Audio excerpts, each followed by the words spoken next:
I'm David Williams, journalism major, and this is Senator Frank LaRose, and we're here to talk about bipartisanship. Hey there. How you doing? Good to see you. So, how bipartisan would you say the state senate is? Getting better. I think that in the state senate we have a good collegial environment, probably more so than the House, and there's good people that serve in the House too, but in the Senate there's 33 of us. And so by nature you get to know each other on a first name basis. You meet each other's families. Maybe you go for drinks after work together or go for lunch together, that kind of thing. And so it starts with that relationship building. And then you start to realize that you're not just Republican and Democrat, that you're human beings that have feelings about the state and want to do what's best. People that come to run for public office do so generally because they want to change things. They want to make things better. And so when you can learn to see each other as humans and not just as elephants and donkeys or red and blue, it creates room for trust, and then that trust creates room for working together. Okay. So how far would you say that it's come in past 2 or 4 years? Yeah, so we've made some good strides. When I arrived there in 2011, we were in just coming off of a pretty divisive period of time, having had a presidential election, followed by a difficult economic time, followed by a gubernatorial election. And so we've been through a lot as a state. We'd lost a lot of jobs, and so emotions were high, tensions were high, and that tends to kind of make people retreat to their partisan corners. We made an effort, my colleagues and I. We had bowling night one night. It was bipartisan, blue jeans and t-shirts, pitchers of beer, rolling bowling balls. Sorry, there were no journalists invited. There were no lobbyists invited. It was just members getting together. Not that we kept folks out. It was a public bowling alley. We just got together and bowled. And it seems trivial to people. They think, well, you know, what difference does that make? But there's something about just getting to know each other. And I'll give you an example. I worked on a bill a couple months later that I had been working on for a long time, and I was ready to go with it. I wanted to get it done, and it was one of my first bills. And so the Senate president came to me and said, hey, I'd like to put your bill on the floor next week. And I said to him, I need more time. He said, what do you mean? We've got enough votes. You're in the majority. As the Republicans, you can get your stuff done. I said, give me another week or two, because I think I can get some more Democrat votes. And he kind of looked at me funny, like, all right, the new kid wants to try to do something bipartisan. But it wasn't a matter of weakening my bill. It actually, working with the Democrats, made my bill better. But before getting to know each other, that wouldn't have crossed my mind. It would have just been, I'm going to get my bill done, hoorah, get it signed by the governor, made a law, that's great. But having gotten to know some of my Democratic colleagues and just hearing what their concerns were, we were able to modify the bill and make it a better bill for Ohio. Here's another way I look at it. Each of us in the Senate represents about 360,000 people. Okay. And if I ignore one of my Democratic colleagues simply because I'm in the majority, and I can, logistically I can ignore them and we can pass bills with Republican support, no Democrat support.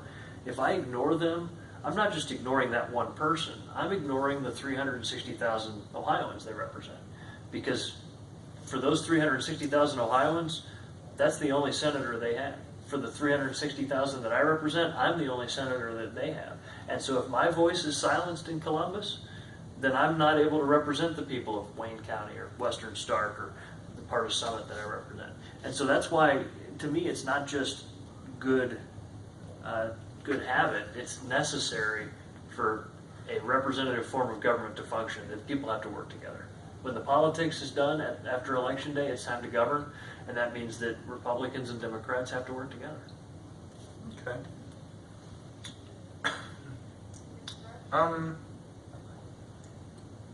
What bill was it? It was a telecommunications reform bill, and it was a bill to help modernize the rules that exist for telephone carriers related to a requirement called the carrier of last resort that was put in place at the turn of the last century, as in the 1900s, to make sure that people that live in rural areas get telephone service. Well, jump forward 100 years and we use these devices a lot.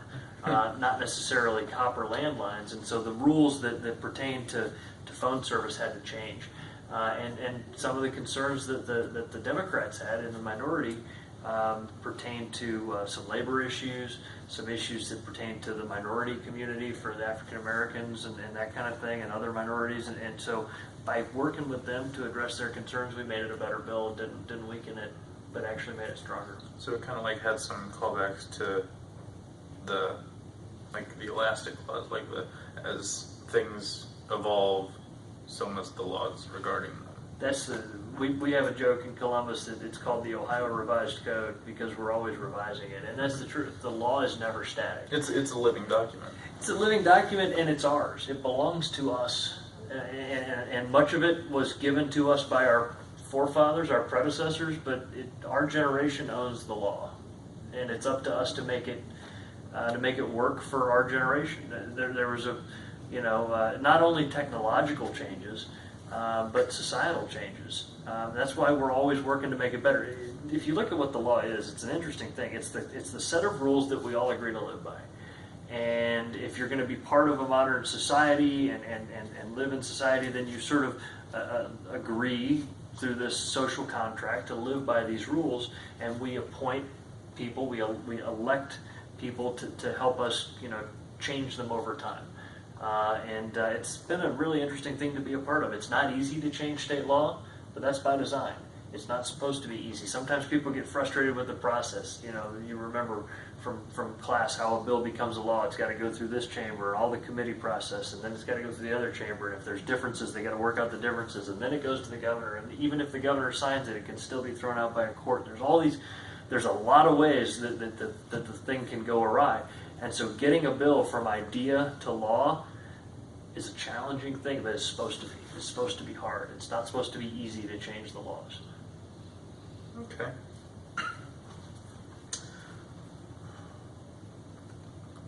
What bipartisan efforts are you working on now or in the near future?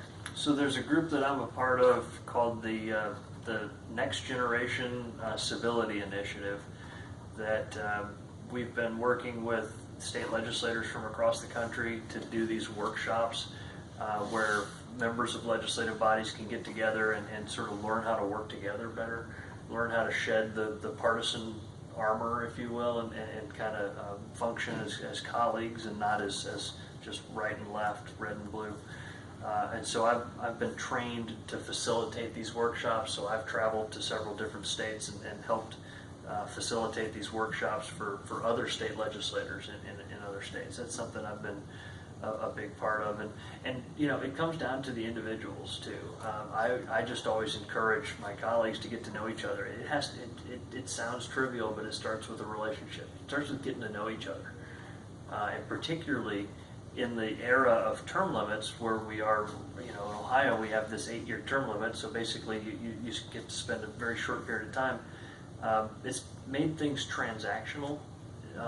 And that's what the folks that have been around a lot longer than me have said, that it's gotten to the point where people kind of show up in Columbus, make some laws, and go home, and don't really get to invest in the institution and getting to know each other and that kind of thing. And so you got to work to counteract that by again just sort of looking for opportunities to build relationships. All right. What did you say it was called again?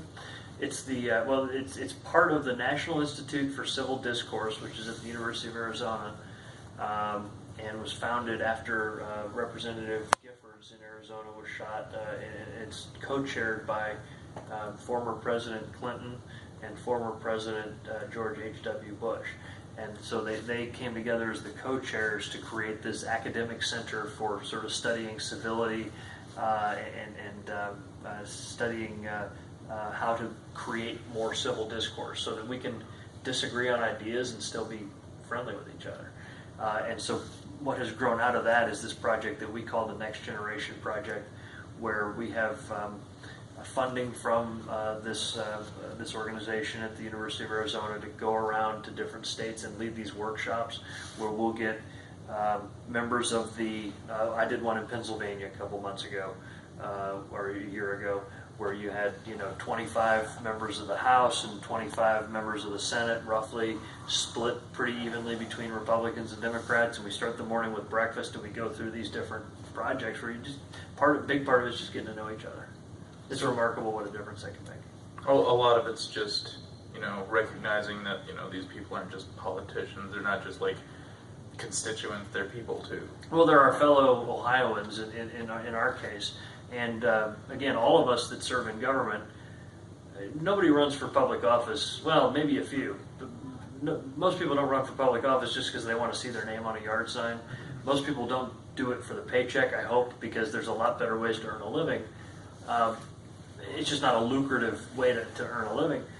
But people that run for public office do it because they have a genuine, heartfelt belief in something. Public policies, ideas for trying to make our state or our community better. And I believe that's true for Republicans and Democrats. People come into the front door into public office is a desire to make things better in whatever way that you want to do that. And so let's start from that paradigm. That should be enough of common ground for us to find ways to work together. Maybe my Democratic colleagues believe in more government-focused approach where they can create a new program or fund a new agency or whatever else. Maybe my Republican colleagues believe in more of a free market, free exchange of ideas, sort of individual or decentralized style of solving problems. But what it comes down to is we all want the same destination. We just have different ways to get there. All right. Thank you for your time. Yeah, glad to do it. And good luck with your career. I look forward to seeing you in the press briefing room down at the State House. Thank you.